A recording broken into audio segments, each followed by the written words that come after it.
Thank you very much for being here. My story with regard to the disclosure process is very simple.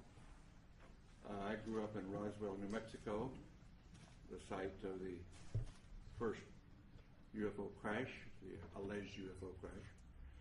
And my story is as a result of growing up there. I was a senior in high school, just going into my senior year in 1947, when on one day the Roswell Record announced that an alien craft had crashed, and the next day changed that story and said no, the Air Force said that was a weather balloon. And since I was on my way to college and more interested in those things, I didn't pay much attention to it at that point in time.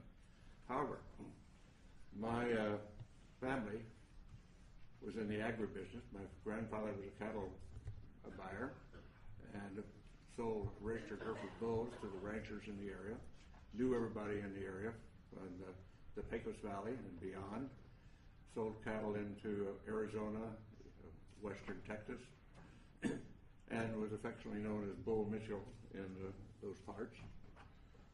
And so it was not unsurprising to me later on that the lore of the area, of our friends and the people in Roswell, including the sheriff's department, and a military friend of ours, a major, who was also turned out to be a friend of Jesse Marcel, who was the first Air Force officer on the site of the crash.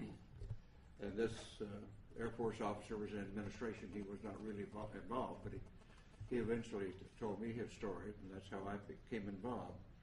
So after my Apollo flight, I did very little. I knew nothing but the lore of the region up until that point. But after my Apollo flight, when I was back in the area and visiting relatives and friends, some of the people in the area who had been involved, what I call the old-timers, who were involved in the 1940s, 1947, and subsequent with the Roswell crash, and people like in the sheriff's department who had been to the crash site and were supervising traffic.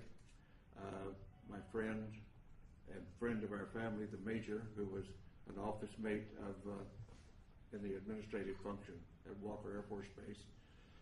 These folks, because they had been shushed and told not to talk about their experience by military authority in those days, and on dire consequence if they did, felt that here in the 70s, many, many years later, that they didn't want to go to the grave with their story. They wanted to tell somebody reliable. And being a local boy and having been to the moon, they considered me reliable enough to whisper in my ear their particular story and their association with the Roswell crash, including the family of the undertaker who provided coffins for the alleged alien victims, and others on site who had been involved or knew the story. And of course, eventually I ran into Jesse Marcel Jr., the son of the Jesse Marcel, who was the first military officer on the site, and knew his story, and I knew his story well, and we became friends in later years in this disclosure movement. And at some point, about 10 years ago, and I can't remember what date it was right now, when the disclosure movement was going strongly, I came here to Washington with a Navy commander by the name of Will Miller and Dr. Stephen Greer, and we were able to get an appointment at the Pentagon to talk about what we knew, or what we allegedly knew, what we thought we knew, and went and told our story. And the powers that be at the Intelligence Committee of the Joint Chiefs of Staff listened to our story and said, the Admiral said, well, I don't know that story. I don't know that that's true, but I will find out.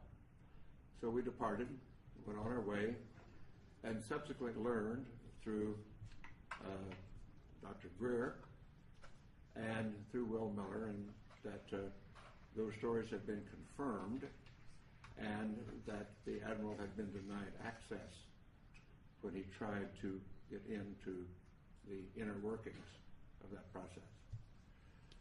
And we had confirmation of that, although that admiral now denies the fact that this is the fact. So my story is essentially that.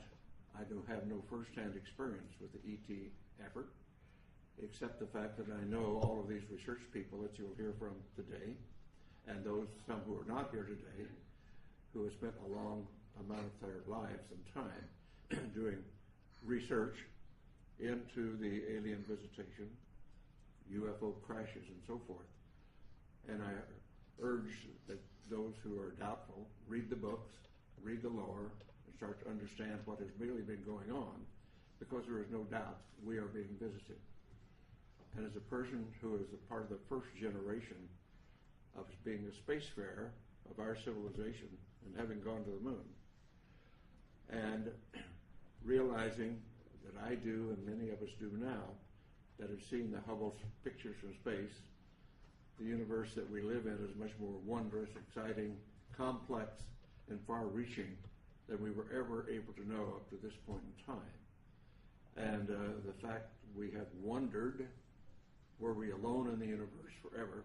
Only in our period do we really have evidence, no, we're not alone. We're just one planet with intelligent life on it, and probably it is time, now that we are spacefarers on our planet, that we get active, because we're really universal beings, and in the long stretch of things, if we think about it in the longest possible range, we realize, and I realize this from my studies in astronomy and astrophysics, our sun will burn out in due course, and we have to be off this planet if our species is to survive. So anybody, any species, any planet that is on around the mainstream star like ours is, only has a finite amount of time on that star before it burns out. And so our destiny, in my opinion, and we might as well get started with it, is become a part of the planetary community of nations, of planets, just like when we were much newer on this planet, and we found tribes over the next valley or across the next mountains, and we started forming communities then and reaching out beyond ourselves. At this point in human history on this planet, we're now starting, and ready should be, to reach out beyond our planet and beyond our solar system to find out what is really going on out there. And the 20th and 21st century that we now live in, the beginning of the Industrial Revolution really didn't take off until the 19th century. And I tell the story to some of my younger audiences, particularly in schools, that my great-grandparents went across from South Georgia to West Texas in a covered wagon at the end of the Civil War in the 1870s. My family, my father's generation, was involved with going off the planet in aircraft. And less than 100 years later, I went to the moon. So from covered wagons to going to the moon in less than 100 years is a history of the development of our civilization in not our lifetime, but a couple of generations. And so it's time to start thinking in those terms. And particularly since now, in the 20th and 21st century, we suddenly find that due to our expertise and our genius in science and technology, we have exploded our population from under 2 billion at the beginning of the 20th century to over 6.5 billion at this point. And our consumption patterns are clearly indicating that we are utilizing our non-renewable resources at an unacceptable rate, a non-sustainable rate. So we've got a lot of thinking to do about what being an advanced civilization really means. But let's put all that aside for a moment, because we're here to talk about disclosure. And what I am suggesting is it is now time to put away this embargo of truth about the alien presence. And I call upon our government to open up like other governments have, and you will hear about that this morning, like the Belgians have, the French have, the Brazilians have, the Argentines, the Mexicans have all released their files. It's about time now that we do the same thing and become a part of this planetary community that is now trying to take our proper role as spacefaring civilization. Thank you very much for your time.